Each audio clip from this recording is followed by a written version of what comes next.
you're an owner and operator of a ModCare as a provider of adult disability support and day programs operating under National Disability Insurance framework in Australia, Yep. serving Melbourne and Geelong. Geelong. Geelong. Okay. So you guys offer center-based, community-based activities for NDIS participants, which is National Disability Insurance. That makes sense. Bro, I understand that this company was inspired by your mother, Maud Steenbeek. Yeah, Am I MAUD saying that Steenbeek. right? Providing holistic support, connecting people to nature and community and well-being. 100%. You shared that your mother's murder was a pivotal moment in your life. Would you walk us through how traumatic experiences shaped your path and decision to serve others? Yeah. Such a big question. Where do I start? I suppose my life's journey as a whole has been very kind of eventful. Mm-hmm. I'm kind of mindful as well the way I structure events now, because a lot of the traumas that I've had in my life during the time are horrific. But in hindsight now, looking back to them, I'm very grateful. Um, I think the most recent one, our mum was diagnosed with cancer.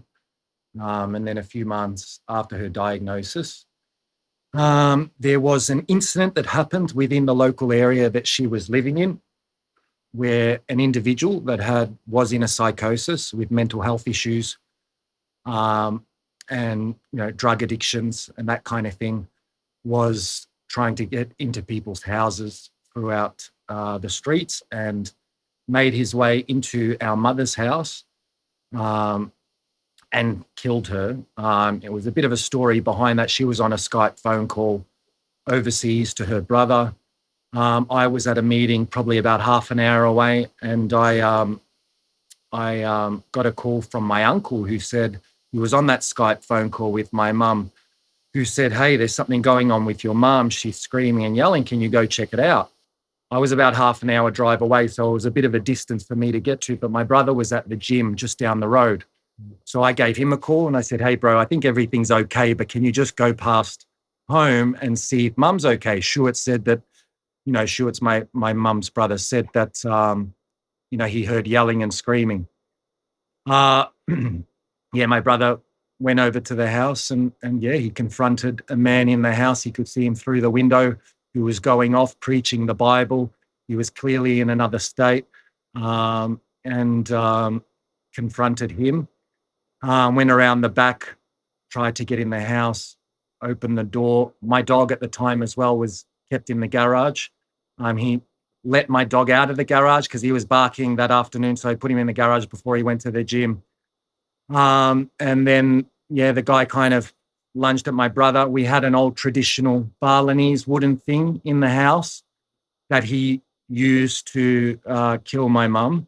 And so he grabbed that and tried to attack my brother. My brother disarmed him and threw him to the ground, and, kind of clobbered him with the item. And then my dog mauled him and dragged him to the back of the yard. And then my brother had to go in and saw my mum in a fetal position, and she had kind of passed away. And that whole process that happened, I mean, yeah, you wouldn't really wish that experience upon anybody. And in that moment, it was, yeah, very, very hectic. I mean, it was all over the news, and there were film crews there and everything like that as well.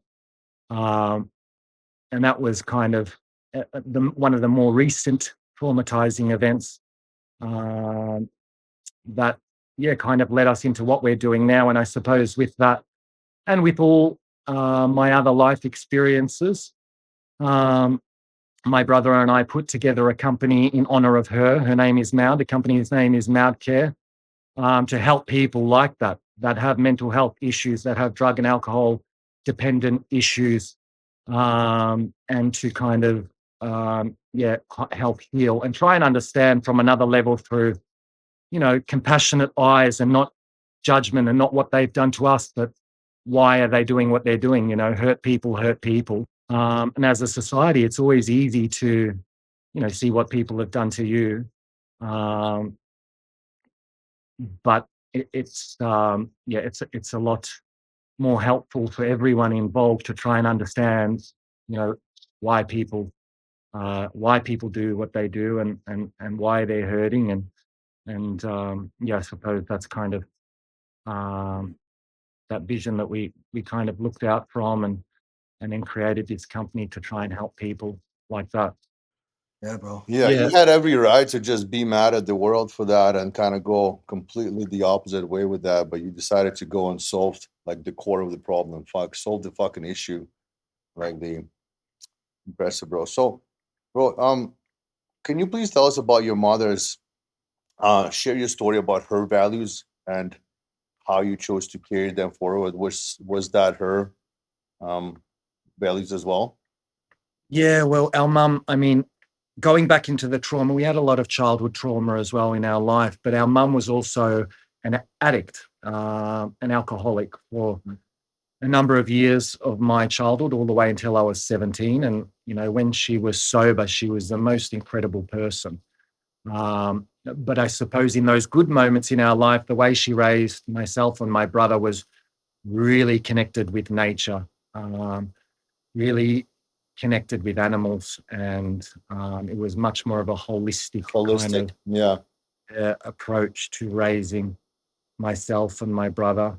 Um, and so at a young age, our core values have always been stemmed in that natural world. We've always had an affinity and a love and compassion towards animals and nature. And I mean, you don't really need to know much. If someone's a dog lover, generally they're a compassionate kind of person. And Of course. um, yeah, after mum passed away, we had a property that was available to utilize in Geelong, and my brother was in the industry of support work for a period of time, long before we launched the company. Um, and I realized that there's a real lack in a lot of the supports you see in this day and age. It might be the same with you guys over there, but in sectors where there should be caring and compassion and support along those lines, like doctors and nurses and disability support. A lot of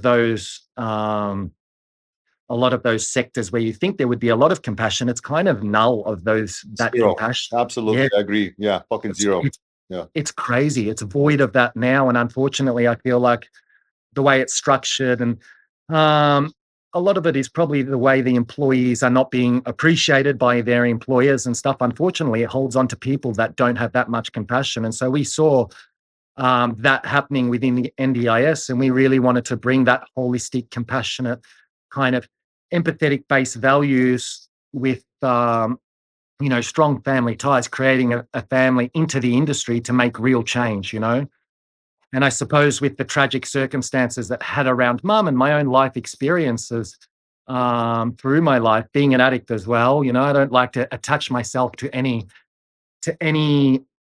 conditions or words as such. I am just who I am now. I don't drink and drug, but I've been sober for 9 years. That's kind of led me on that path that any question in the world, love is the answer.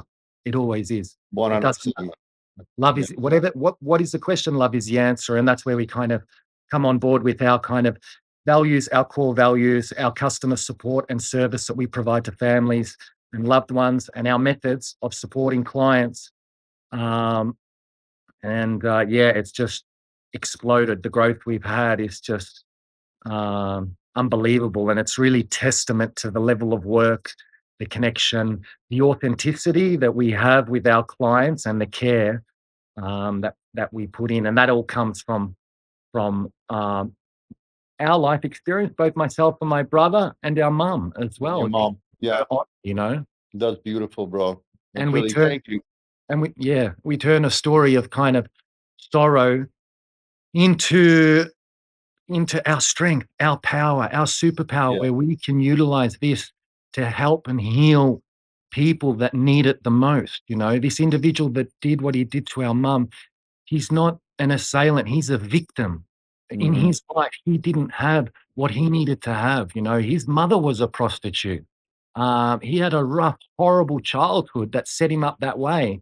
Our government didn't have the right support network to help him. Um, and and yeah, I mean, people and society and everyone, we need more love in the world, more Yeah. understanding, more compassion, because you can't have both feelings at the same time. If I'm feeling resentful for what he did to me, what he did to mum, essentially that's my ego attached to what happened to me. But if I take a step back and detach myself from the emotion and really have a look and say, well, why did he do that?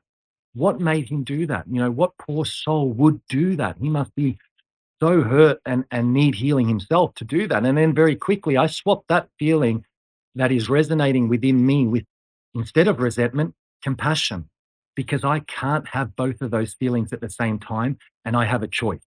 And my choice is not Wow. for this event to damage me. My choice is for this event to build me, turn me, and level me up to the next level that I need to go, and now make a positive difference to my loved ones, be a better father, a better brother, a better partner, and make a change, and help. Thank you, bro. You just answered my next two questions with that too. That was beautiful. That was perfect. Thank you. Brother, can you please tell us a little bit about how long has the ModCare been around? How many people you got working for you? Yeah, so ModCare, we launched, I mean, the company itself launched in 2022, but we started supporting clients in August of 2023. Our vision was we have a property in Geelong that we redesigned and repurposed into essentially like a miniature hobby farm. We have a sauna there. We had a gym there. We repurposed that into another activity room. We have a veggie garden there with herbs, um, plum trees, fruit trees. We have animals there. We've got guinea pigs, chickens, ducks.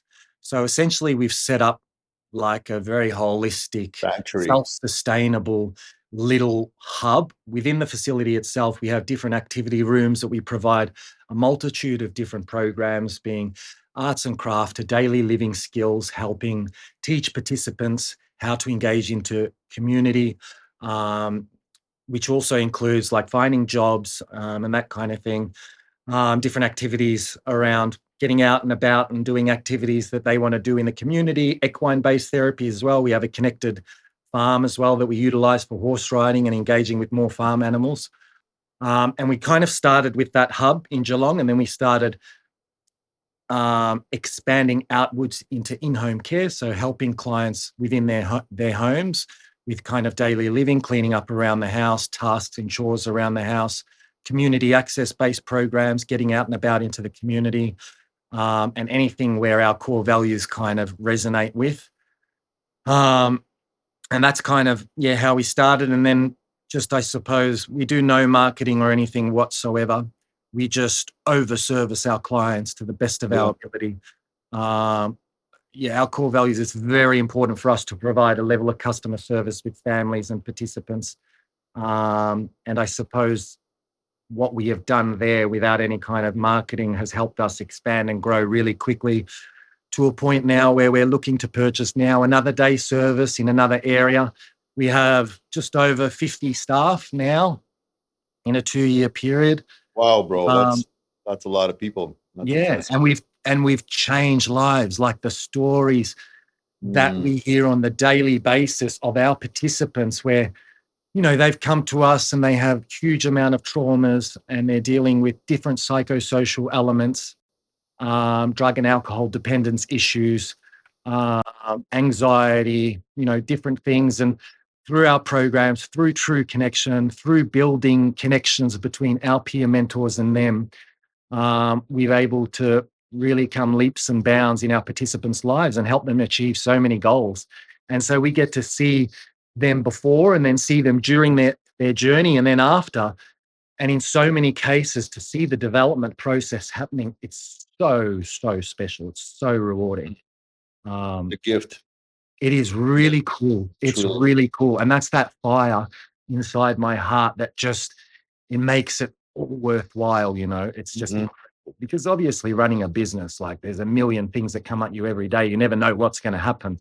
And there's a lot of dramas and a lot of admin, Yeah. crazy legislation that governments do, Oh, ticking boxes without any intention to make positive change. And, other support companies that do horrible things. And it can be tough at times mentally to detach from that emotionally.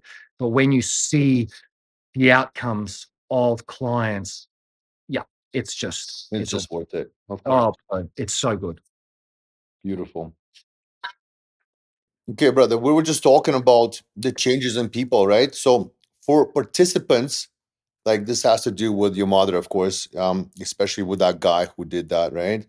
For participants who have mental illness or severe disability, what mindset shifts or breakthroughs do you see when they engage with your programs? Somebody who's really fucked, messed up. Yeah, it can be difficult, and I think you have to be careful as well. Like huge breakthroughs are very kind of what's the word? A breakthrough for me personally that might be massive might be totally different for someone else. So sometimes even the smallest baby steps that we see from participants um, that have been stagnant or staying in a certain kind of condition or environment for a period of time are gigantic steps in themselves.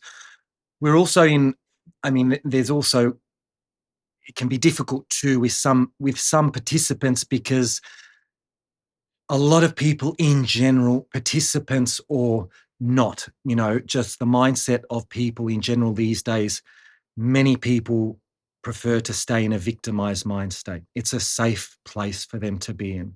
That could be you, that could be me, that could be anybody. And you see it kind of over and over again.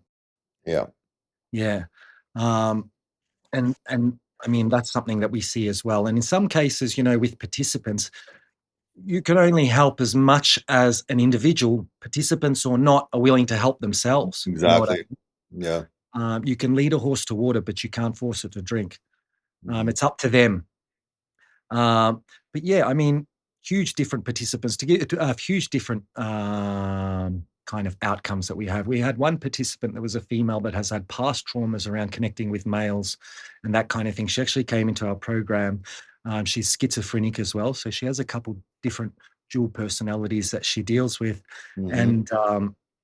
And when she initially came in, she was literally came in with her mum and she was trembling, shaking. We had to bring her to the back room, a sensory room, to separate her from anyone else. Within 6 months, she wouldn't work with any males as well. Mhm. Within 6 months of being engaged in our programs and that kind of thing, she's probably one of the biggest social butterflies at our programs, talking to everyone, engaging with everyone. We had a disco night not too long ago where she was the most one dancing on the dance floor, grabbing everyone's hand, wanting to dance because of the leaps and gains. And a lot of it isn't even the quality of supports in regards to programs that they're running. It's just the authentic connections that we're having with participants. They are feeling like they're part of a family. When Mhm. you are feeling like you are part of something or a community, and when you feel in this industry with working with people with disabilities, when they feel like they're engaging authentically, um, they go leaps and bounds ahead. The worst thing is so many other companies are providing supports and they feel like a number. They just feel like the person is clocking on and clocking off. They're just doing their job. When they come to ModCare, they feel like they're part of the family. They know it's a safe environment. So when boundaries are kind of pushed and we challenge them to reach their goals, they know they're in a safe environment to do so. Nobody can challenge themselves if they're not in that safe, nurturing environment in the first place. And I think that's what kind of helps, regardless of whether one person went that far or the other distance. That safe environment from the get-go is the most conducive of having positive outcomes in Mhm. participants' lives. And that's not just participants, that's my life, that's your life, whatever. Once you kind of find a bit of a mental safe space, then we have the ability to kind of expand and yeah. Yeah, so say the alternative for that woman, if say she was here, for example, and she got admitted to a psych board here, which I had a few friends. I work with some people in psych board here. I would go visit them. It's a pretty straightforward thing. They just put them on meds until they hit a certain baseline, right? And It's then that's kind of it. They let them out on their own until the same shit happens again. That would be that would be the other option. Let me If tell it's you. not your facility, that's the other way, and that's nothing else. Well, Right? that's yeah. Well, I mean, yeah, that's it. There's a big difference between the two. I was locked up in a psych ward for 13 days, and being in that psych ward almost led me deeper down the rabbit Yeah, hole. it makes The it fuck- worse. Oh, Yeah. bro, it is a scary place, and they fill you with pills, and then you're in there with another bunch of however many people that are tripping your mind out as well. It's a dark place. Even the hospital systems. I've been locked up in a hospital system under, you know, full drugged out and everything. They'll release you in the morning. I'm walking, not even know I'm walking half naked down the street, and I come back to reality when I got home. This is in my kind of past life, and this goes on now, and it's it's not conducive of anything positive whatsoever. And unfortunately, the systems that are set in that way, it just leads to more mental illness, more issues, and then more trauma in the society, like what happened to my mum. Unfortunately, that was a build-up before that happens, until, God forbid, something does happen to someone, like their mum gets murdered, and then all of a sudden everyone's there to try and sort it out. It's That's exactly the difference. I mean, if that guy probably ended up in a program like yours, right? I mean, it would have been a big difference in the. Well, he'd have a much better opportunity. Of He'd have course. positive outcomes, and he'd be feeling like a part of a community, a loving space where people can support him. Yeah. Brother, what's the vision for ModCare within the next 5 to 10 years, say? Are you're scaling up, you're branching out, like you said, you trying to acquire another facility? Or do you think there's going to be more and more facilities, maybe a multiple? Bro, it's a really good question. Like, before we launched, I had a really clear vision and steps of, boom, this is exactly how it's going to be. And I suppose through the process of that, there were so many other opportunities that opened up that led us to slightly different angles and avenues and that kind of thing, which have been amazing and have helped us expand. Um, I'm always the person, I'll always try and stay so present in the moment and just focus on the things right now in my control and provide that, constant level of service that we provide.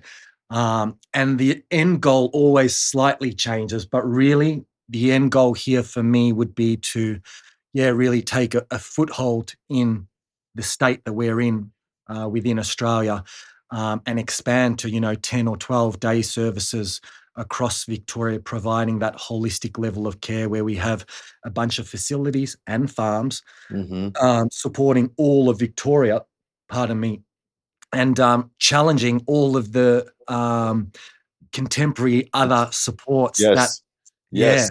because I'm sick of it. I'm sick of Fucking seeing make him change the rules.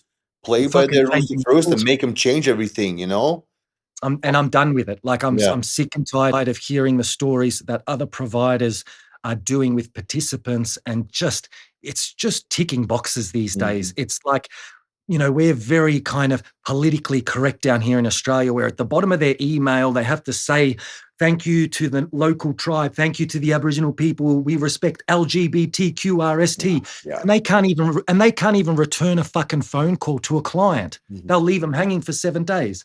So it's just ticking boxes. There is no intention for care, compassion, authenticity at all. And all the experiences that we go through with these companies, it's horrid that they don't care. And we are totally the opposite. We are away from the political correctness. We don't do any of that. We're real with everyone. Everyone's equal without having to say everyone's equal. We don't have to, no shit. Yeah. have to say anything about Aboriginals, because Aboriginals are the same as everyone else to us. There is no difference. Why am I categorizing difference when there is no difference? We're all the same. It makes no sense.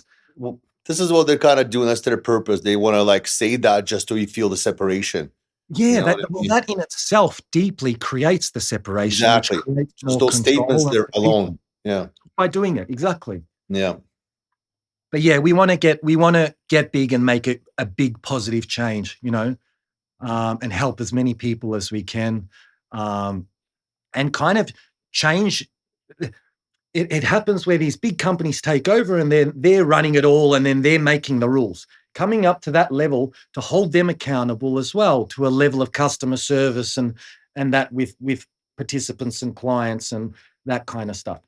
So yeah, just to get up to it to a level where we can really affect and make positive change in as many people's lives as we can. You guys would be, yeah, it would be great if you guys were just the mainstream care provider for the whole fucking province or whatever the area. 100%. And you never Yeah. know what opportunities come to you. You know, if you kind of get into that frequency in the universe, opportunities can come to you in the most strange ways. And if Oh. there were to be opportunities that align with government where we could take it to the next level and take it on a big scale, as long as we can provide and our core values stay the same and our customer service stays the same as we grow, then we will grow. At any moment, if that ever drops, done. I will never want to sacrifice the experience for the growth ever. Okay, bro, and also too. So you guys are obviously the government is subsidizing you guys. Yeah, that's right. Yeah. Yeah, because that's like the okay, yeah, So the government essentially provides NDIS participants, people with disabilities, a plan, and that plan is given to the participant, and then the participant has the choice to utilize the plan how they see fit. okay, perfect. Um, how I've just got a question too here about how do you match a peer mentor to a participant? What factors matter most? I love that. That's so cool. So when we onboard a participant, we go through what we call join the family form. It's an application form that gives us a whole bunch of details about their likes, dislikes, interests, hobbies, goals, level of disability, types of disability, a whole bunch of things. So we kind of get a whole understanding of the participant. We then usually will meet them before we start supports as well, to get even more of an understanding. And from all those details, we'll match them up with a specific peer mentor that'll match their likes, interests, hobbies, their energy levels. If it's more of a complex need client or participant that has a higher level of disabilities, then we'll also look at the experience of the peer mentor as well to make sure that they're able to support that client. And then the idea is to bring them together and support that relationship over a long period of time to build connection, to build trust, and to kind of foster that relationship. Because once again, going back into that family connection, the more that a participant feels safe with a peer mentor, the more likely you are to have amazing outcomes where that Yeah. participant will be like kicking goals and everything because they've always know that they've got their peer mentor right by their side. Mm-hmm. Beautiful. Brother, were you ever inspired, like anything before your mother's incident? Was there anything before that that inspired you to kind of is there any kind of first, the earliest memory of what motivated you to do this kind of work? Or was Yeah, I mean, honestly, the earliest motivator for what made me wanna do this work, it's hard to say, but I've always been a rebel.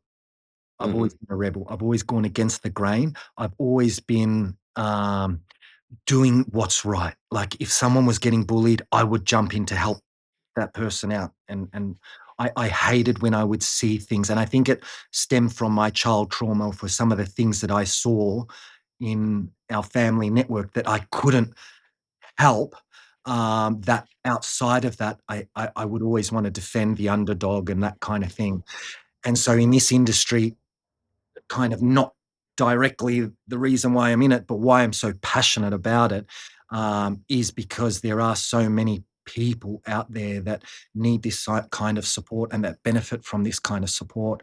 And that's been a massive driving factor for me as well. I've never followed the grain. I've never just followed it because it's cool or because it's considered right or whatever. I've always asked too many questions, which has gotten me into trouble. Um, yeah, well, you and see a flawed system, right? Like you want to correct it. You know you can do something about it, and you just do it. Yeah, 100%. And I've always stayed kind of true to my core like that, in that respect. And then I think a big part in my um, the rest of my life period was, you know, going through the trauma and everything that I went through, which led me down the path of addiction as well, which led me down the path of crime and getting in trouble and hanging out with the wrong people and that kind of thing. And then, you know, finding through my story, kind of finding myself, dealing with my traumas, giving my inner child the love that it needed, and then growing from that and finding sobriety and that kind of thing, I always want to help others. Like, it's so hard because others can only really help themselves and you can't tell anyone what to do. But if there are any moments in my life where I can, make a positive impact in someone else's life, it is that's at my core, and because of the experience that I've had in my life and the loneliness that I've felt and the isolation and all of these feelings, that's the last that I want anyone else to feel, even though they may need to experience that as well to get to the next level too. Yeah. It feeds, it's crazier, but at the same time, there'll be a moment, just like I had my moment, where I was open to so many other wise people, even my mum when she was sober, that saved me with my sobriety, to then be open to the information to take action and then change my life, Mhm. and that's what I want to be to others as well. And that's why I'm so passionate with MAUD, because I have the opportunity to do that every fucking day. It's mad. And that's why it's doing so fucking well because of all Oh, that, bro, right? Yeah. fuck, it's so good. The energy that goes into it, it shows, right? Yeah. Yeah. Is there any kind of private support that you're getting from any kind of fundraising stuff aside from government subsidies that are interested in donating? No, so it's funny, like when it comes to government, there is the NDIS, that funding that participants pay for our supports. But in regards to funding and stuff, we're set up as a company, proprietary limited. And so as a company, we're not open to very many tenders and funding directly from the government. Tenders and funding from the government, whether it be state or national, usually goes directly to non-for-profit um, um, companies. Um, but no, there's no other programs that we run where we get funding. What we do is we run a lot of community programs. So we run, group family barbecues, where we invite all of our staff's family and our participants and their family to come together. I haven't really kind of gone onto it much, but the whole thing that we talk about participants and how important it is for us for them to have a good experience, I probably should say as well that it's almost just as important for our staff to have the most that experience as well. Our staff, we've got 50 of them now. You could ask probably more than 90% of them would say this is the best job that they have ever had. They love it. That's And awesome. they feel like family. We take care of them. We bend over backwards for them because we know that they are the face of us as well. Yes. And we want them at their optimal, best, healthiest, happiest, most spiritually aligned and balanced. And, for us, it's so important that everyone, it's like we're all equal here. Staff, I'm equal, the same as a peer mentor, the director, and the same as a participant is to the peer mentor, and so on and so forth. And that's why the peer mentor is called a peer mentor, because it's a peer, they're on the same level. Mhm. But with those events, we'll do like social community events like that connects um, staff with participants, with families and all that kind of thing. And then we run other external events based around for participants. And then we have all of our staff events. We run a number of events throughout the year to kind of give back to staff and to connect and to build that culture inside of ModCare, which is so important. Well, Dan, we know how things happen, right? Like one day you're gonna help somebody who's relative is gonna be so grateful for you guys, who's gonna have be wealthy and hopefully give you guys a Oh huge amount yeah. of money to open up, right? Because that's how it happens, like Well, things like that, that's right? that's the thing, bro. And my mind is now opening up and understanding that I can't do it all. And who knows down the track, if there is someone that is in line with my vision and has the ability to help us get to the next level on a big scale to make a positive difference, I'd love that. Yeah. That would be really cool. But with all of our staff, we have mums working with daughters, we have cousins working with cousins, we have a father working with his daughter. We've got, because all of our staff is kind of word of mouth, and before you know it, we'll have one lady in, then she gets her cousin in, and then the cousin's daughter comes in and becomes a peer mentor, and so on and so forth. And it's the same with our participants. We don't do any advertising or marketing as a company whatsoever. And the word of mouth and growth through that is just, it's ridiculous. It's really hard to keep up with. Um, But yes, so grateful. I look, as a business side of thing as well. I am running a business here. I want it to be a profitable entity, and I am so grateful for that as well. That it can be. But yeah, it's really good. I feel like whoever is running whatever that they're doing, whether it's a business or whatever they put in, the number one thing, the basic stuff that people should be ticking on the list, which is like customer service and over providing and having all those values, morals, integrity, you know, they skip on those things and then they wonder why it's not working and why this and why it's that. And it's because they're not answering the call, or because at 8 p.m. they get a call and they're like, no, I'll call tomorrow. And then they forget to call back tomorrow. And it's like, we will never do any of that kind of stuff, with our clients or staff. Me and my brother still now, and we're implementing management side things, which is slowly taking a little bit of that weight. But we are on the phone 24/7. If it's Sunday at 9 p.m. and I'm getting a call, I'll be answering that call. And that's what our families know that too. How would you like listeners of this episode to respond or act after hearing a story? What's one step you hope they take? I think one step is that we can all do, that I'm always practicing on the daily as well, is don't react. Instead of being judgmental, try and be curious. And what I mean by that is, if someone cuts you off in traffic or if someone does something to you or whatever, detach from the ego and don't think what they've done to me and be resentful. Try and detach yourself from that emotion. Take a breath and look into it compassionately and be curious to why they've done it. Because we're all the same at the end of the day. We're all human beings with traumas and pain and suffering. And the only reason why, we hurt others is because we are hurting ourselves. And that guy that cut you off in traffic, even though he nearly hit the front, whatever story you want to tell yourself, he could have just lost a brother that morning. He could have just broken up with his missus, whatever. It doesn't matter. But I think, and that's something I'm working on constantly, always. It's a work in progress. We've been programmed a certain way. We've got to unprogram everything. And, but yeah, one thing is just, love is the Yeah. answer. Love is the answer. What was the question? That's perfect, bro. Honestly, that's perfect. Yeah. If anybody could just do that, the world would be a better place. Like, Man, snap of a you fucking look at the news and everything, and it's blame this and blame that, and whoa, Yeah. this, that, and we're like, yeah, but bro, why? Why is everything that we're dealing with in society is put a band-aid on it, treat the symptom, but not look at the cause, not work it out. Now, it might feed into society that way and feed into the this and that and whatever, but on a spiritual level, it's destroying us and it's not the right way. And on a personal level, the only thing, if I'm feeling resentment in my life, that resentment is affecting me and creating a low vibrational state, which will then lead into another low vibrational state. So, also by changing resentment for love and compassion and understanding, I'm also resonating on a better frequency for myself, for my family, for my son, for my brother. You know what I mean? Couldn't be more true. Couldn't be more true, bro. Yeah. That's perfect.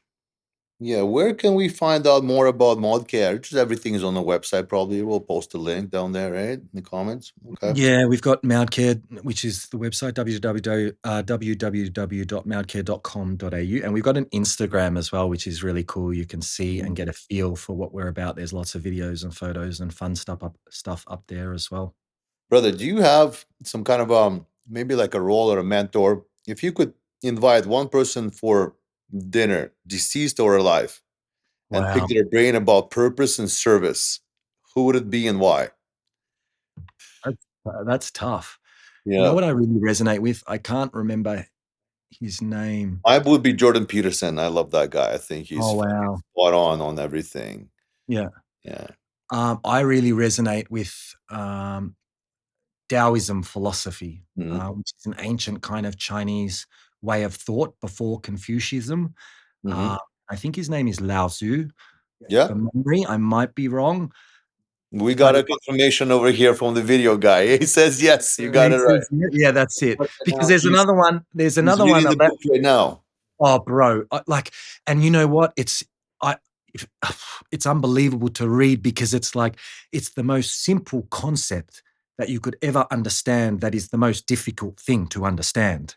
It is so hard, but it's like, the way that water flows, and water is the softest object in the world, but at the same time, the most devastating when it wants to be. It's just the art of life itself, and it's the act of effortless effort, with doing something with Yeah. it's just so interesting. And I think it's the law of the universe to a certain extent as well. Perfect, man. Yeah. Fucking wonderful. How do you define independence for your participant? Is it about physical ability, mindset, opportunity, or all of these? All of these, I would say. And then I would say independence is relative as well to the individual. Hmm. Something that might be independent for one may not be independent for another. So it's based off their own kind of personal growth. Yeah. Yeah. Depends on the symptoms and what they're dealing with exactly, right? It could Yeah, be, exactly. It yeah. could be a little thing, like such a small thing for me. We have a non-verbal autistic participant at ModCare, and just her being able to hold on to her lunchbox in her hand, where 2 months ago she wouldn't do that whatsoever, in Yeah. itself is also a huge step of They can, yeah, yeah. yeah. Oh, oh man, fuck. It's like I always wanted to. Like that's what we're kind of trying to do. My buddy TJ here, Yeah. he's doing the same thing for prison for the youth, right? Help them get out and stay out. We had all kinds of like same with me. Like I've had my retreat center where I was doing horse therapy, which I connected with you on that. There a lot of animal stuff. I used to just during COVID, especially, I would just run it. I stayed open the whole time. Kids would come with all kinds of issues, would take them in the back, and you see them with horses. Oh, Oh my god, man. beautiful fucking sight. Like you don't understand how powerful it is until you actually fucking see them Oh, interact yeah. with this big animal. And oh, buddy, I'm like shivering up right now because it's like it's so powerful, right? And they're changing their mental and emotional state after. It's fucking 100%. day and night, right? So very impressive, bro. I almost want to like, man, we might look into doing something like that here because I know so many people that ended up on a psych Can I board here. can I say something? Like Of course, you so should, because it's like one thing I didn't mention before, but why Mount Care is Mount Care too is because we've gone so much from that natural frequency of what we resonate with, which is like the trees and nature and animals and connection. And that's our harmonious kind of frequency. And instead, we've gone to all this shit yeah. constantly and this and that other thing, which is keeping us in a state of flight and fight. And it's not good for our mental health and everything like that. And it's horses are unbelievable. Don't get me wrong. They're incredible. And they have an innate ability to understand who has disability and different things too. They sense the trauma and they can be so healing in that respect. But all animals, dogs as well, incredible too. You Oh yeah, know, at our yeah. center, we have 2 service dogs that stay there Mondays, Wednesdays, and Thursdays to help with participants and everything as well, which is a massive part of our programs. Like it is such a healing thing. And people are starting to now shift back to that. They're realizing, that the way of life these days with all these devices is killing us. It's feeding into more mental health issues, more discomfort, more suffering, which leads into more disease. Because our kind of thought process and the frequency we resonate on also feeds into dis-ease, which is dis-ease, Mhm. not at ease. And so there is a movement now going back into that kind of natural world and remedies. We forget about how fucking lucky we are with the simple shit. I mean, I think somebody asked ChatGPT what would it do if it was a human for one day, and all it said was to feel the sunshine on the face, to fucking feel the wind, to have a simple meal, to talk with people, to connect with people, to talk with no purpose, right? Like, and this is Bro, what it's you wake exactly up and you just can do that all day, bro. Like, fuck, man. In the summer, the more time I spend outside, the more I'm like, I'm healed, I'm aligned, my immune system is strong. It's so crazy how, and comparing to now, people just fucking sit at home, right? And do nothing.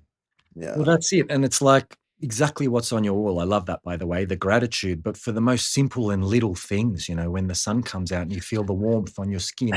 And in that moment, you close your eyes and be present and connect with that vitamin D kind of thing.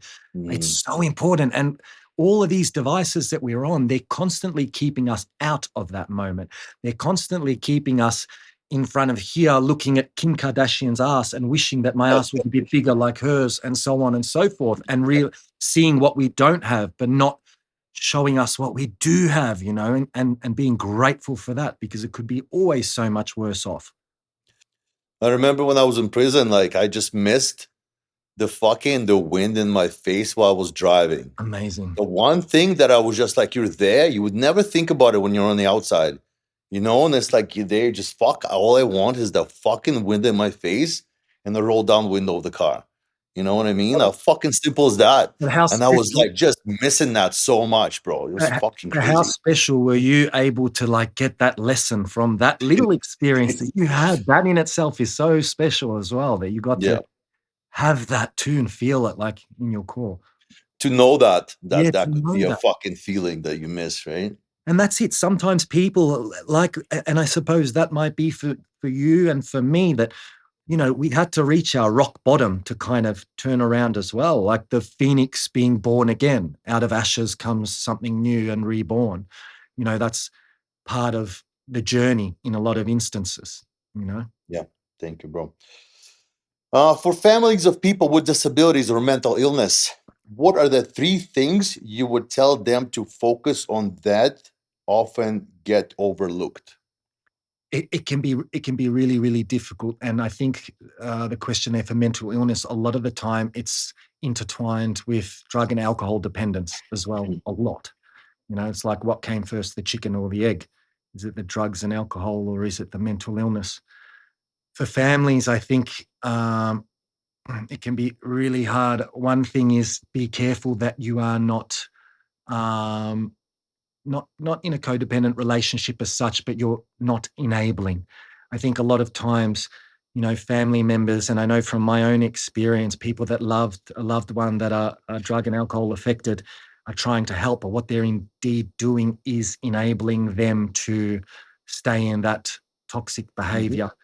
It's like raising a child. You might think you're always doing a favor by not letting the kid climb up the tree, but the kid needs to learn his own lessons, really, because if you're already always protecting him until he turns 18, then he'll go out at 18 and run amok and then get hit by a car. And then, it's like sometimes what we consider and perceive as love can be more damaging. And then what we consider and perceive as not love is more loving. And that might be detaching, putting up boundaries and like, not going to have a relationship with you anymore. And that might be seen as not loving, but it's loving, because that will result in a quicker turnaround time for an individual to help, in particular with drug and alcohol addiction issues. And then the other thing I would say as well is, don't look too far ahead. Stay present in the moment. We don't know what's going to happen. By creating an image of what is going to happen in the future, we're already experiencing through our physiological realm in the present of Very that. true. Yeah. And so Very you're true. picking up that frequency and creating it as well. Stay present in the moment. Things can change and do change. And many times it will be to the least of what you expect, Yeah. Don't enable, set some boundaries, and you actually might prevent the bigger picture from, happening. Yeah. Well, that's it. And sometimes the bigger picture from happening might be that, like for me, I needed to reach a certain rock bottom to realize, fuck, my life ain't turning around. There's no one else around here. It's either going to be death, jail, or whatever. That's really the only 2 ones, and death, jail, or another psychosis. And yeah, just realize what's real. And that was the turning point for me to get around. But many times, unfortunately, people don't reach the rock bottom that they need to reach to turn around, and they can stay in that state as well. Yeah. Kind of in a limbo, right? And just kind of live it In out. fucking limbo, bro. And Yeah. they stay in that limbo of that victimized state of blaming and stuff, which is part of the process, but they stay in that state, and it can be then The hard fucking lifelong decision. Yeah. no, yeah, it can be hard to make a pivotal change for the good. Yeah.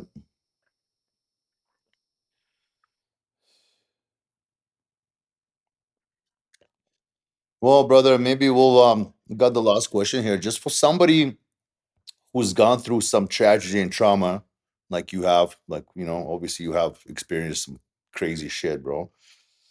And is looking to turn the pain into purpose, like you have. What advice would you give them? Um, challenge your thoughts. Your thoughts are not always your thoughts. Thoughts are just thoughts. They're like clouds. They come and go. It is okay to sit with your thoughts and to feel them, but don't attach to them. It's totally okay to feel that, but don't attach to them. And I would say challenge the reality that we create for ourselves too. Grieving is a normal process, but there needs to be a point as well where, you know, we have a choice. You can be, like it says on the back of your wall behind you, grateful for something, or you can be resentful for not having something. We have to restructure our brain and kind of focus. What we focus on is what will grow. Um, and so, yeah, I would say more than anything. What was the question again? Because I've just kind of got lost in the answer. Yeah, no, that's perfect, bro. What advice would you give somebody who's gone through something like you have, trauma and Yeah. crazy shit, and they want to turn it around? What would the first thing? Get a hold of your thoughts, watch them, observe them, do not act on your emotions, Don't right? act on your emotions, and you've got to put in work too. Yeah. It doesn't come to you sitting around. You need to put in work. You need to be disciplined. You need to challenge your brain. The story you tell yourself, that needs to be challenged. I'll have conversations in my own head where I'll be like, that prick cut me off. I'm like, stop, hang on a second. You don't know. And then I'm challenging that thought. Oh We've yeah. been so programmed our whole life when we're watching news. This person did that. That person cheated on me. And then this person called me a dickhead. And it's like all of this kind of stuff which builds up. Challenge the story that we're telling ourselves as well. And yeah, choose. It can be really hard and confronting for people, but it's up to you. It really is up to you. If you want to change, you can change. You just got to do it. Can do anything, bro. Fucking really anything. Yeah. Anything, bro. Anything is Yeah. possible. Like, I was in a fucking psychosis twice where my mind was in another realm. It was one of the scariest places that I've ever been in, among other things, which I won't kind of go into. But you can come back. What was your lowest point, bro, through the drug and psychosis thing? How did that all come about? Bro, I had so many low points, different things. I had. You broke yourself down, rebuild yourself more times than you can fucking count, like me. Well, yeah, exactly. But Yeah. never, I mean, I was still kind of always caught up in a bit of that victimized and that mentality and stuff. And then there was a final change, but there were many, you know, bottoms, rock bottoms, but they were never the full rock bottom Yeah. um, that I needed. And I suppose one day it came and happened, and the rock bottom that I had, I've had rock bottoms where I've had guys with butcher's knives after me. I've got metal here, I've got metal here in this face from different things that have happened. I flipped my car twice. My dog got thrown out of the car, my best mate. And then I got pinned under the wheel of the car that I had to like meditate so many things. But the final rock bottom for me was where I was in the process of getting sober, and I ended up, I was at my mum's house, and my mum gave me one last chance. She said, I don't want you in my life whatsoever. If you want to turn it around now, now's your opportunity. And I took that on board. And long story short, I was getting off all these pharmaceuticals, and, you can't get off pharmaceuticals with nothing like benzodiazepines and things. You can die from doing it. And I nearly died. I ended up having a seizure and full foaming out of the mouth at my brother's door. And I whacked the door when I went down, and he found me, and the ambos came, whatever. I was out for 10 minutes and kind of brought me back. And I woke up to my mum and my brother over the top of me. And in that moment, I thought, look at what they're fucking looking at. Like, that was it. I never That was want it. my brother to Yeah. go through that and my mum to go through that. That was 9 years. That was 2016, June the 12th. The night of June the 12th, because that was my sobriety date. Yeah. If you remember the fucking date, Yeah, that means that's the day. That's pretty hectic. that was when it happened, bro. Yeah. Yeah. Oh fuck, that was awesome, bro. Really good. Yeah. Yeah, hopefully, yeah, we can probably fucking try to organize some fundraisers and some That was cool, though. I really enjoyed it. This is my first podcast. yeah. Well, we're gonna help to get we'll get some thousands of views probably. We're gonna get That's some message cool. out, you know. Yeah, No, it's lovely, and I like this because honestly, for me as well, sharing my message is really important to me. So other podcasts that might pop up into my reality in the future, it's kind of exactly. get more and more comfortable with it. Yeah, exactly. The more the better. You just gotta start banging them out. My first one was like same. I didn't even have a mic, terrible audio, but it was a great story, you know. And like I Yeah. ended up beginning to doing two with the same guy. And But but yeah, I was just amateur. But yeah, you gotta get him in there. You just gotta bang him out, right? the best thing about this is like, bro, I listen to podcasts fucking daily. Like I'll be Daily. driving in my Yeah. car and it's in the background and I'm hearing stuff that Yeah. I'm resonating with. And it's like there can be so many different stories that you hear from different people. And then you might hear it, the same story from a slightly different way of expressing it. And then it just sinks, you know. Yeah. And it's such a special platform that you have the ability through this, and even me and you giving me this opportunity too to help maybe change one person. That's fucking mad. I love that because that's how I changed too, Mhm. heard the stories of others. Yeah, bro, you got a crazy story. Yeah, you got a great story, man. Okay, brother. Well, fuck, my pleasure. Thank you for fucking coming on, bro. Thank you Thank for you. sharing the story. I know you had to relive some of that. It was crazy, man. I couldn't imagine. Like, that's just wild. And I'm just so glad that you're doing this. This is such a fucking blessing that even you reaching out to me and be able to do this. Thank you very much, bro. No, I thank hope you we can so do much. some work together. I'd Honestly, love that. Man, I'd I love think that. we have enough resources and enough, I know all kinds of people, man, with money and this and that and resources. So hopefully, this has always been my mission too, to help people, right? So yeah, hopefully But we'll you come know up what? with something. I want to be surrounding myself with similar people on a similar frequency to me as well. And yeah, I think you're really like we're in a similar kind of wavelength. Yeah. And thank you so much for this opportunity. I love this. This was really cool. Thank you. Thank you very much, Luke.